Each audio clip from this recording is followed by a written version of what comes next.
Hi friends, ఎలా ఉన్నారు? నేనైతే చాలా బాగున్నాను. మీరు కూడా బాగుండాలనేసి మనస్ఫూర్తిగా కోరుకుంటున్నాను. మరి నేనైతే ఈరోజు తోటకూర వండాను. చాలా టేస్టీగా ఉండే అనమాట. మీరు కూడా ఇలా వండి చూడండి. చాలా చాలా బాగుంటుంది. హెల్త్కి కూడా చాలా మంచిదన్నమాట. తోటకూర తినని వాళ్ళంటూ ఎవరు ఉండరనుకోండి. కానీ వండే విధానంలో అందరూ వండుతారు. ఇది ఒక డిఫరెంట్. ఓకే, ముందుగానైతే నేను తోటకూరని ఈ విధంగా చిన్నగా కట్ చేసి కడిగేసి పెట్టేసుకున్నాను. ఆనియన్స్ కట్ చేసుకున్నాను ఒక 2. పచ్చిమిర్చి, ఓన్లీ పచ్చిమిర్చి వేస్తాం కాబట్టి పచ్చిమిర్చి కొంచెం ఎక్కువ కట్ చేసుకోవాలి. కర్రీ లీవ్స్ అనమాట, కరివేపాకు, టమాటోస్, కొత్తిమీర. ముందుగానైతే ఒక ప్యాన్ పెట్టేసుకొని కావాల్సినంత ఆయిల్ అయితే వేసేసుకున్నాను ఫ్రెండ్స్. కట్ చేసి పెట్టుకున్న ఆనియన్స్ వేసేస్తున్నాను. నూనె కాగిన వెంటనే వేసేసుకోవాలి. నెక్స్ట్ పచ్చిమిర్చి వేస్తున్నాను. ఇవి మంచిగా గోల్డ్ కలర్కి వచ్చేంత వరకు ఫ్రై చేసుకోవాలి. ఫ్రెండ్స్, నేనైతే వంటల వీడియోస్ పెట్టక చాలా డేస్ అయిందనమాట. నేను ఒక సెలూన్ అయితే పెట్టాను. కొంచెం సెలూన్లో బిజీ ఉండడం వల్ల ఎలాంటి వంటలు కూడా నేను పెట్టలేదు. కాబట్టి ఇక నుండి కంటిన్యూ చేస్తాను. ఈ తోటకూర కర్రీని అయితే చూడండి ఫ్రెండ్స్, చాలా అంటే చాలా టేస్టీగా ఉంటుంది. పిల్లలకి పెట్టినా కూడా ఆరోగ్యానికి చాలా మంచిది. మేమైతే వీక్లీ వన్స్ కంపల్సరీ తోటకూరనైతే వండుతూనే ఉంటాను. ఆకుకూరలు మా ఇంట్లో ఎక్కువగా వండుతాము. చూడండి ఫ్రెండ్స్, అది తొందరగా గోల్డ్ కలర్లోకి రావాలంటే సాల్ట్ వేసేసుకోవాలి. సాల్ట్ వేసేసి కలుపుతున్నాను. ఓకే ఫ్రెండ్స్, ఇంతకుముందు నేను వీడియోస్ పెట్టినప్పుడు చాలా బాగా ఆదరించి నాకు చాలామంది సబ్స్క్రైబర్స్ కూడా వచ్చారు. నా వంటలకు కూడా మంచి మంచి కామెంట్స్ ఇచ్చారు. అలాగే మళ్ళీ కంటిన్యూ చేస్తారని మనస్ఫూర్తిగా కోరుకుంటున్నాను. ఇకనైతే కంటిన్యూగా కర్రీస్ అయితే పెడుతూ ఉంటాను ఫ్రెండ్స్. అందరూ చేస్తుంటారు, బట్ ఒక్కొక్కరి స్టైల్ ఒక్కొక్క విధంగా ఉంటుంది. కాబట్టి నేను కూడా చాలామంది చేసిన వంటలు చేసి టేస్ట్ చూస్తూ ఉంటాను. ఓకే ఫ్రెండ్స్, ఇప్పుడైతే ఆనియన్స్ బ్రౌన్ కలర్కి వచ్చేసింది. కాబట్టి మనము కడిగేసి పెట్టుకున్న తోటకూర ఏదైతే ఉందో వాటర్ లేకుండా పక్కన పెట్టేసుకున్నాను జల్లీలో. ఇప్పుడు ఆ తోటకూరని మొత్తం వేసేస్తున్నాను అనమాట. ఓకే ఫ్రెండ్స్, చూస్తున్నారు కదా, ఈ విధంగా తోటకూరని అయితే మొత్తం వేసేసుకోవాలి. ఓకే ఫ్రెండ్స్, చూస్తున్నారు కదా. ఇంకా మీకు నాతో ఏదైనా కర్రీస్ చూడాలి అనిపిస్తే కనుక కామెంట్ బాక్స్లో పెట్టండి ఫ్రెండ్స్, నేను వండుతాను. ఇప్పుడు చూడండి, తోటకూర వేసాక కరివేపాకు పైనుండి వేస్తున్నాను. అన్ని కర్రీస్లో మనం ఏం చేస్తామో ఆయిల్లో వేస్తాం కదా, తోటకూరలో పైనుండి ఇలా వేసుకుంటే చాలా బాగుంటుంది అనమాట.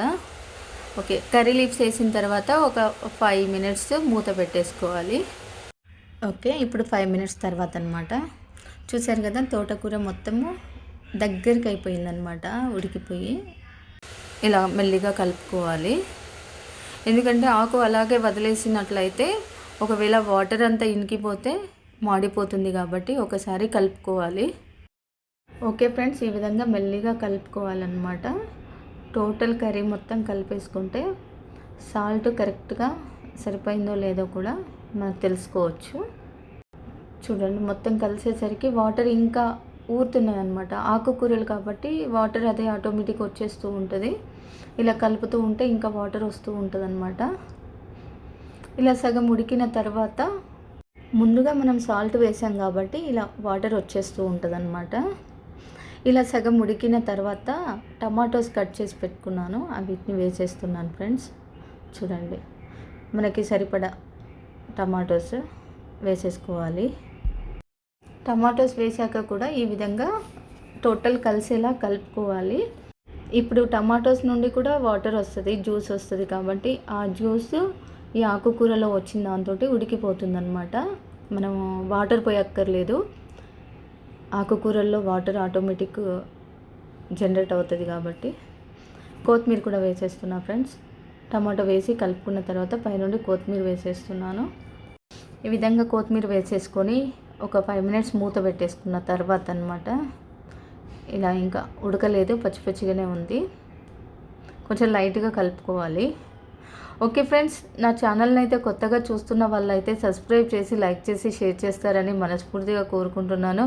ఇంకా మంచి మంచి వంటలతో మీ ముందుకు రావాలని మనస్ఫూర్తిగా కోరుకుంటున్నాను. కాబట్టి నాకు మీ సపోర్ట్ ఎప్పుడు అందిస్తారని నమ్ముతున్నాను. అలాగే ఓకే ఫ్రెండ్స్, ఒక 5 మినిట్స్ తర్వాత కొత్తిమీర వేసిన తర్వాత అనమాట కర్రీ చూడండి ఇంకా వాటర్ వచ్చేసింది, ఉడుకుతుందనమాట. ఇంకా 5-6 మినిట్స్ అయితే ఉడకాల్సి ఉంది. టమాటోస్ ఇప్పుడే ఉడుకుతున్నాయి చూడండి. ఓకే ఫ్రెండ్స్, ఇంకొక 5-6 మినిట్స్ అయితే మనం మూత పెట్టేసుకుందాము. వాటర్ ఉంది కాబట్టి మాడిపోయే ఛాన్సెస్ అయితే లేదు. కాబట్టి ఆకుకూరలు ఎంత బాగా ఉడికితే అంత మంచి టేస్ట్ వస్తుంది. ఓకే ఫ్రెండ్స్, 6 మినిట్స్ తర్వాత అనమాట ఇది. ఈ విధంగానైతే టమాటోస్ మొత్తము ఉడికిపోయినాయి. తోటకూర కూడా ఉడికిపోయింది. కొంచెం వాటర్ అయితే ఉంది. ఆ వాటర్ కూడా మొత్తం డ్రై అయ్యేంత వరకు ఫ్రై చేస్తూనే ఉండాలి. ఎందుకు అంటే ఆకుకూరల్లో వాటర్ ఉండకూడదు. అది తోటకూరలోనైతే అస్సలు ఉండకూడదు. ఎందుకంటే మనము 2-3 డేస్ 4 డేస్ కూడా నిల్వ ఉంచేసి తినొచ్చు అనమాట. ఓకే ఫ్రెండ్స్, మన తోటకూర కర్రీ అయితే రెడీ అయిపోయింది. చూసారు కదా, వాటర్ అయితే లేదు. వాటర్ మొత్తం పోయేంతవరకు మనం ఫ్రై అయితే చేసేసుకున్నాము. ఇప్పుడు చూడండి మంచి స్మెల్ వస్తుంది. ఓకే ఫ్రెండ్స్, మరి మన తోటకూర కర్రీ అయితే రెడీ అయిపోయింది. మంచి గుమ్మగుమ్మలాడుతుంది. వేడి వేడి అన్నంలో కానివ్వండి, చపాతీతో కానివ్వండి తింటే కనుక ఆహా సూపర్గా ఉంటుంది. మీరు కూడా ట్రై చేయండి తప్పకుండా. ఓకే ఫ్రెండ్స్, ఎవరైనా ట్రై చేసి ఉంటే కనుక నాకు కామెంట్ బాక్స్లో కామెంట్ పెడతారని మనస్ఫూర్తిగా కోరుకుంటున్నాను. మరిన్ని మంచి వీడియోతో మీ ముందుకు వస్తా. టాటా, బాయ్ బాయ్.